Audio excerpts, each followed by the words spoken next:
Well, I mean, it won't surprise you to know that there has been great debate about precisely that point, that you know, if you pay the bribe a year after the transaction in order to try and disguise it, then sadly it is still a bribe. But you know, on the other hand, thank yous, you know, that all around the world, it's, you know, pretty common to give thank yous in certain circumstances to, you know, around certain transactions.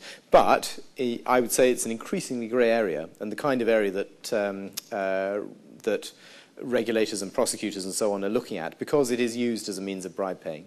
So I would say be pretty careful, and a part of the debate about this area has been about timing. That you know, it's one thing if you've had a transaction for a particular client, and there has then been you know, a one-off thank you, and you know, and that's that. It cements a relationship. That's one thing. If actually your thank you is in the form of taking 3 or 4 people to the Wimbledon final, just as you're expecting them to make a decision on another contract, that might be a problem. So, you know, I would look at the whole area of thank yous as an industry and see some legitimate, some not, but be careful of them.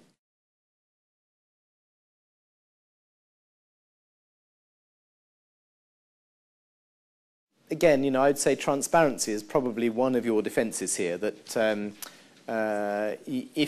if you have a club card type loyalty scheme, then that's a pretty transparent scheme. You know, you all know how you sign up to it. You all know what the benefits are. Clearly, a store offering, you know, a club card is trying to get a business advantage, but actually getting a business advantage is, you know, is what we're all in business for. But is there some kind of improper advantage there? Well, you know, probably not. When it tips into the sort of improper space, although that's not, you know, defined or even necessarily mentioned in the law, I think that sense of is it improper in some way is what prosecutors will be looking for. And that, again, you know, comes back to the reasonable person in the UK. Are they going to think it's improper? So if you're transparent about it, then there are, you know, probably fewer problems. But again, it's probably going to be quite specific to this industry. So that might be a third area you might take and look at specifically as an industry.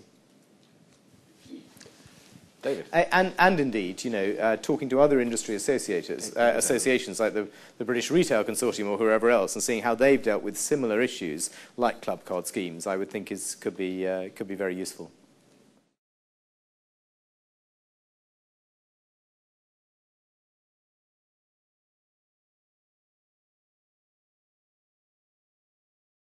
In this case, you know, I would think you would want to be transparent to the client, so they know that, you know, the client wants a certain deal from you and wants to know that they've got a decent deal. And if actually what they've got is a less good deal because a bribe has been paid down the line, which, you know, gives somebody an enhanced commission or something like that, then the client might be worse off. So in that respect, they would probably want the transparency.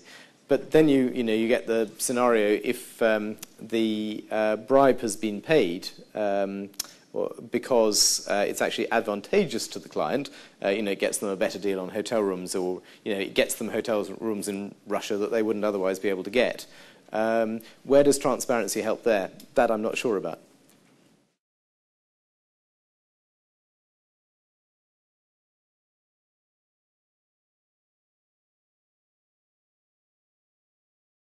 If you ask somebody, have you paid a bribe in the last year, how likely are they to answer correctly? No idea. Absolutely no idea. But you know, even if those statistics are off by quite a large margin of error, you've still got a pretty large problem. Likewise, that World Bank statistic, you know, the estimate of $1 trillion of bribes, and even if they're out by 50%, $500 billion of bribes would still be pretty big. They could be out by 50% the other way. 1.5 billion trillion is pretty big. So, you know, there is a difficulty in collecting corruption-related statistics in that, you know, you don't know. But that survey, as it happens, was done by Ipsos Mori, and they're pretty good at, you know, sort of polling to get objective results within certain bounds. And what they say in that is there's a margin of error for about 4%, they think. So, you know, it may be that it comes out at 50%. It's perhaps a range between 46 and 54%. But I think you can be reasonably certain that presents a decent picture. As it happens, if you overlay the, sorry to get nerdy, but you know we're brilliant nerds on corruption statistics. If you overlay those statistics against various other corruption surveys, you get a pretty close correlation.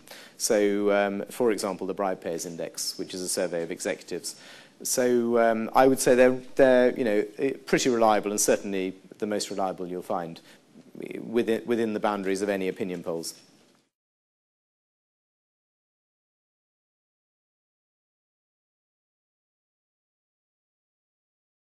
Tips, I think we assume, if they're reasonable and proportionate, are not going to be considered bribes.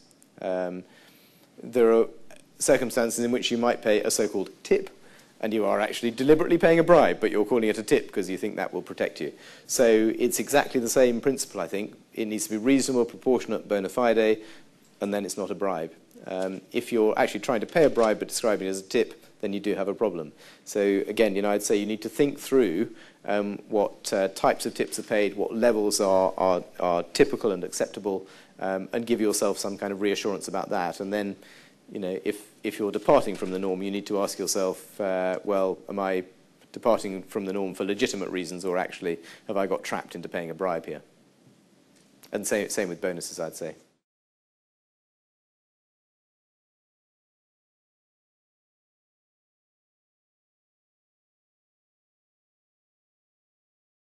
TI tends to advocate sort of principles-based approaches rather than prescriptive policies, because immediately, as soon as you have prescriptive policies, like you know, you can give 5 hotel rooms free at a time to any individual, then you know you find actually somebody's got around that by giving 5 every week for 10 weeks.